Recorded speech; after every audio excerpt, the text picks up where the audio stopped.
అందరికీ నమస్కారం. నూతనంగా ఎన్డీఏ కూటమిగా రాష్ట్రంలో కానీ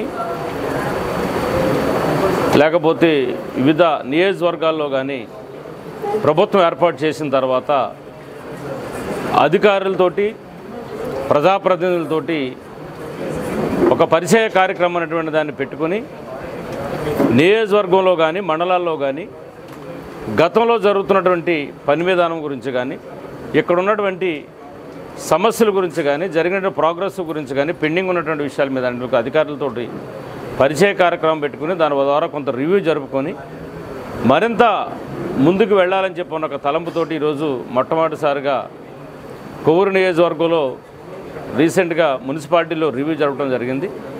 ఆ తర్వాత ఇప్పుడు కొవ్వూరు మండలానికి సంబంధించి ఈరోజు ఎంపీపీ నారాయణ గారి సమక్షంలో కూడా అధ్యక్షన ఈరోజు ఇక్కడ సమావేశం ఏర్పాటు చేసుకుని జరుపుతున్నాం. ప్రజాప్రతినిధులు, సర్పంచులు, ఎంపీటీసీలు, అదేవిధంగా వివిధ శాఖలకు సంబంధించిన ప్రభుత్వ అధికారులందరితోటి కూడా గత 5 సంవత్సరాల్లో జరిగినటువంటి వర్క్స్ మీద, ప్రోగ్రెస్ మీద, ఇక్కడ ఉన్నటువంటి నియోజకవర్గంలో అదేవిధంగా ఈ మండలంలో ఉన్నటువంటి సమస్యల మీద రివ్యూలు జరుపుతూ ఉన్న పరిస్థితి ఉంది. ముఖ్యంగా ఇవాళ మనం చూసుకున్నట్టయితే కనుక ఎలక్ట్రికల్ సమస్య కొంత రైతులు ఎక్కువ కూడా మాట్లాడటం ఇక్కడ ప్రజాప్రతినిధులు కూడా చెప్పారు. టైమింగ్స్ ఏదో ఉందో అది మార్పు చెందాలని చెప్పని మాట్లాడటం జరిగింది.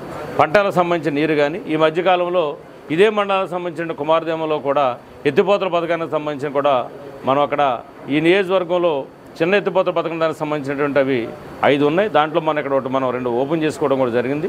వాటిలో ఉన్నటువంటి సమస్యల మీద కానీ పంటలు పండించుకున్నటువంటి రైతులకు కూడా ఇవాళ ధాన్యం డబ్బులు కూడా రాలేదని చెప్పని కూడా రైతులందరూ కూడా చెప్తున్న పరిస్థితి కానీ ఇవన్నింటిలో కూడా రివ్యూలు జరుపుతూ ఉన్నాం. రాబోయేటువంటి రోజుల్లో ఇంకా మెరుగైనటువంటి విధంగా ప్రజలకి దగ్గరగా ఉండి వాళ్ళకు ఉన్నటువంటి సమస్యల మీద కానీ ఆల్రెడీ పట్టణానికి చుట్టుపక్కల ఉన్నటువంటి గ్రామాల్లో ఉన్నటువంటి కాలనీస్ ఏవైతున్నాయో కాలనీలో ఉన్న సమస్యల మీద కూడా ఆల్రెడీ పర్యటన చేయడం జరిగింది. కాలనీలన్నీ కూడా తిరగడం జరిగింది. మున్సిపాలిటీలో ఉన్నటువంటి టిట్కో ఇళ్ళ మీద కూడా ఆల్రెడీ తిరగడం కూడా జరిగింది.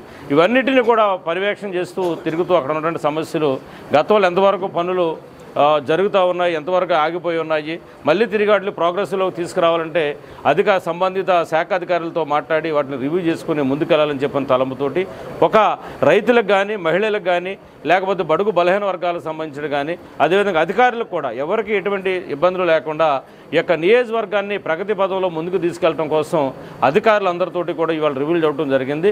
ప్రజాప్రతినిధులు కానీ పార్టీలకు అతీతంగా ఒకటే చెప్తా ఉన్నా, ఎన్నికల వరకు మాత్రమే పార్టీలు, ఎన్నికలు అయిపోయిన తర్వాత ప్రజాప్రతినిధుల్ని ఏ పార్టీకి సంబంధించిన వాళ్ళైనా అధికారులు ఎవరికి సంబంధించిన వాళ్ళైనా ఎవరైనా కానీ ఎటువంటి ఇబ్బంది లేకుండా అందరినీ జాగ్రత్తగా కలుపుకుని నియోజకవర్గాన్ని ప్రగతి పదంలో తీసుకెళ్లడం కోసం అభివృద్ధి సంక్షేమాన్ని 2 కళ్ళుగా పెట్టుకుని ముందుకెళ్లాలని చెప్పని ఎన్డీఏ కూటమిగా చంద్రబాబు గారు కానీ పవన్ కళ్యాణ్ కానీ మోదీ గారి ఆలోచన ఏదైతుందో దాన్ని ప్రతి గ్రామంలో కూడా తూచా తప్పకుండా తీసుకుని వెళ్ళి అన్ని గ్రామాల్లో ఉన్నటువంటి సమస్యలు కానీ దృష్టి పెట్టి అన్నీ కూడా మేము ఖచ్చితంగా చేస్తాం.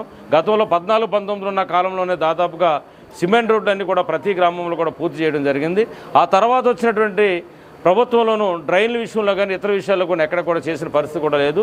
ఇవాళ ఏ గ్రామం వెళ్ళి తిరుగుతున్నా కానీ డ్రైన్ సమస్యల మీద కూడా ఎక్కువ కూడా ప్రజలు అడుగుతూ ఉన్నారు. తార్ రోడ్లు ఎక్కడికక్కడ, బీటీ రోడ్లు కూడా ఎక్కడికక్కడ నిలుపుదల చేసిన పరిస్థితి ఉంది.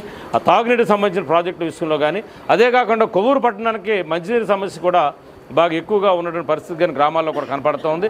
గోదావరి తల్లి మన పక్కన ఉన్నా కానీ గోదావరి నీరు తాగేటువంటి అదృష్టం లేకుండా ఈ ప్రాంతంలో ఉన్నటువంటి ప్రజలందరూ కూడా ఇబ్బందులు పడుతున్న పరిస్థితి ఉంది. గతంలో 14-19 కాలంలోనే గోదావరి వాటర్ని గ్రామాల్లోకి తీసుకొచ్చి టౌన్లో కానీ పెంగిడికి సంబంధించిన దాన్ని ఒక ప్యూరిఫై చేసి వాటర్ని పైపుల ద్వారా కూడా ట్యాంకుల్లోకి ఇచ్చి ప్రజలకు తాగునీరు అందించాలని చెప్పని కూడా గతంలో లోకేష్ బాబు గారు మంత్రిగా ఉన్నప్పుడు కూడా శాంక్షన్ చేయడం కూడా జరిగింది. అవన్నీ కూడా గడిచినటువంటి 5 సంవత్సరాల కాలంలో అవన్నీ కూడా నిలుపుదల చేయడం జరిగింది. తిరిగి మళ్ళీ ఆ జీవోలు తీసుకుని అప్పుడున్నటువంటి డిస్ట్రిబ్యూషన్ ప్రకారంగా ప్రజెంట్ ఉన్న డిస్ట్రిబ్యూషన్ ప్రకారంగా వేసి ఆ తాగునీరుని తీసుకొచ్చి గ్రామాల్లో ఉన్నటువంటి ప్రజలందరూ కూడా గోదావరి వాటర్ తీసుకురావాలని చెప్పిన ఒక ఆలోచనతోటి కూడా ఖచ్చితంగా ముందుకు వెళ్ళాలని చెప్పని కూడా నేను భావిస్తూ ఉన్నా. దాంతోపాటు ఎక్కడైతే కరెంటు రైతులకు ఇబ్బంది లేకుండా ట్రాన్స్ఫర్స్ అవసరం కానీ లేకపోతే సబ్స్టేషన్లు అవసరం కానీ ఎక్కడైతే ఉన్నాయో వాటిని కూడా గుర్తించి ఖచ్చితంగా సంబంధిత అధికారులతో కానీ మంత్రివర్యులతో కూడా మాట్లాడి అది చేయడం జరిగింది. ఈ ఎత్తిపోతలకు సంబంధించినటువంటి దాని మీద కూడా ఆల్రెడీ ఇప్పటికే నేను మొన్న అసెంబ్లీ సమావేశాలకు వెళ్ళినటువంటి 2 రోజుల్లోనే మొట్టమొదటిసారి నేనే చంద్రబాబు గారి దగ్గరికి ఫైల్ పట్టుకుని వెళ్ళాను. ఏంటంటే అప్పుడే నువ్వు ఫైల్ పట్టుకుని వచ్చి మొదలుపెట్టావని చెప్పని కూడా అన్న పరిస్థితి ఉంది. సార్ మాకు ఎత్తిపోతల పథకాలు ఇక్కడ ఉన్నాయో పూర్వం ఎప్పుడో పెట్టారు. రైతులకి మన గవర్నమెంట్లో ఇచ్చినట్టుగా నీరు ఇప్పుడు ఇవ్వలేకపోయారు 5 సంవత్సరాల కాలంలో. పంటలు ఇప్పుడు నాట్లు వేసుకుంటున్న టైం ఉంది కాబట్టి దానివల్ల రైతులందరూ కూడా ఇబ్బంది పడుతూ ఉన్నారు. ఖచ్చితంగా చేయాలని చెప్పని కూడా బాబు గారిని కోరటం జరిగింది. అది నేను పరిశీలిస్తానని చెప్పి అన్నారు. ఎందుకంటే మనకు ఏదైనా బడ్జెట్ శాంక్షన్ చేయాలంటే ఆల్రెడీ బడ్జెట్ సమావేశాలు జరగాలి. దాంట్లో ప్రతి డిపార్ట్మెంట్కి కొంత బడ్జెట్ కేటాయిస్తారు కాబట్టి బడ్జెట్ కేటాయించకుండా దేనికన్నా కేటాయింపులు కేటాయించడం కూడా ఇబ్బంది కాబట్టి ఆల్రెడీ 10 రోజుల్లోనే శాసనసభ సమావేశాలు జరుగుతూ ఉన్నాయి. కాబట్టి ఈ నియోజకవర్గంలో ఉన్నటువంటి సమస్యల మీద కూడా నేను ఖచ్చితంగా ఈ మండలంలో ఉన్నటువంటి సమస్యల మీద కూడా అసెంబ్లీలో మాట్లాడి క్వశ్చన్ అవర్లో కూడా పెట్టొచ్చాను. అవన్నీ కూడా రాబోయేటువంటి 10 రోజుల్లో కూడా అన్నీ కూడా మాట్లాడి సంబంధిత మంత్రుల గారితో అధికారులతోటి ముఖ్యమంత్రి గారితో కూడా మాట్లాడి సాధ్యమైనంత తొందరగా ఈ యొక్క నియోజకవర్గంలో అభివృద్ధి చేయడంలో అన్ని విషయాల్లో కూడా ముందుకెళ్తాను. దానికి ప్రజాప్రతినిధులుగా సర్పంచులు కానీ లేకపోతే ఎంపీటీసీలు కానీ ఇక్కడ ఉన్నటువంటి మండల వివిధ శాఖలకు సంబంధించినటువంటి అధికారులు కానీ లేకపోతే political parties all political parties Telugu Desam కావచ్చు, బీజేపీ కావచ్చు, జనసేన కావచ్చు, వైఎస్ఆర్సీపీ కావచ్చు, లేదా ఇంకో పార్టీ ఏదైనా ఉన్నప్పుడు కూడా ఈ యొక్క మనం ముందుకు నడిపించడంలో 5 సంవత్సరాలు కూడా మన నియోజకవర్గాన్ని అన్ని విధాలు కూడా డెవలప్ చేసుకుని ముందుకు వెళ్ళాలంటే అందరూ సహకారం కూడా నాకు కావాలి. కాబట్టి దయచేసి పార్టీలకు అతీతంగా మనం చేసినటువంటి ఒక మంచి కార్యక్రమానికి మీరందరూ కూడా సహకరించాలి. ఇప్పటికే ఉత్సవ విగ్రహాలాగా పంచాయతీ సర్పంచులు ఉన్నటువంటి పరిస్థితి ఉంది. వాళ్ళ నెగ్గినప్పటి నుంచి ఇప్పటి వరకు కూడా ఎక్కడ కూడా సెంట్రల్ ఫండ్స్ కానీ స్టేట్ ఫండ్స్ కానీ ఏమీ లేకుండా ఓన్లీ గ్రామాల నుంచి వచ్చినటువంటి పంచాయతీ యొక్క పన్నుల మీద వాళ్ళు జీతాలు కూడా ఇవ్వలేనటువంటి పరిస్థితులు ఇవాళ పంచాయతీలు కూడా ఉన్నటువంటి పరిస్థితి ఉంది. రాబోయేటువంటి రోజుల్లో అవన్నీ కూడా మేము గతంలో ప్రభుత్వం లాగా వెనక్కి తీసుకోకుండా కేంద్ర ప్రభుత్వం ఇచ్చినటువంటి నిధులతో పాటు రాష్ట్ర ప్రభుత్వం నిధులు కూడా ఇచ్చి ఈ యొక్క ఎంపీపీ గారి సహకారంతో కూడా ఈ మండలంలో కొంచెం ఎక్కువగా ఎంపీపీ గారు కూడా కొంచెం సీనరైజ్ వచ్చేటువంటి అవకాశం ఉంది. కాబట్టి వీళ్ళ ఆధ్వర్యంలో కూడా బ్రహ్మాండంగా రోడ్లు కానీ ఇతర కూడా చేసిన పరిస్థితి ఉంది. కాబట్టి ఇక్కడ మండల స్థితి నిధులు ఎంపీపీ గారు, ఎంపీటీసీ గారి సహకారంతో, జడ్పీటీసీ గారి సహకారంతో కూడా ఖచ్చితంగా ఈ యొక్క మండలాన్ని ముందుకు తీసుకెళ్లేటువంటి విధంగా సాయశక్తులు మేము కష్టపడి పనిచేస్తామని చెప్పని దానికి మీరందరూ కూడా సహకరించాలని చెప్పని మనస్ఫూర్తిగా ఎంపీపీ గారు, జడ్పీటీసీ గారు, నేను కూడా ఈ మండలాన్ని ముందుకు తీసుకెళ్లడంలో ప్రజాప్రతినిధుల భాగస్వామిగా ఉంటాం. మిగతా ఎంపీటీసీలు, సర్పంచులు, లేదా కోఆప్షన్ సభ్యులు, మిగతా వాళ్ళందరూ కూడా అధికారులందరూ కూడా సహకరించాలని చెప్పని మిమ్మల్ని అందరూ కూడా మనస్ఫూర్తిగా కోరుకుంటా ఉన్నాం.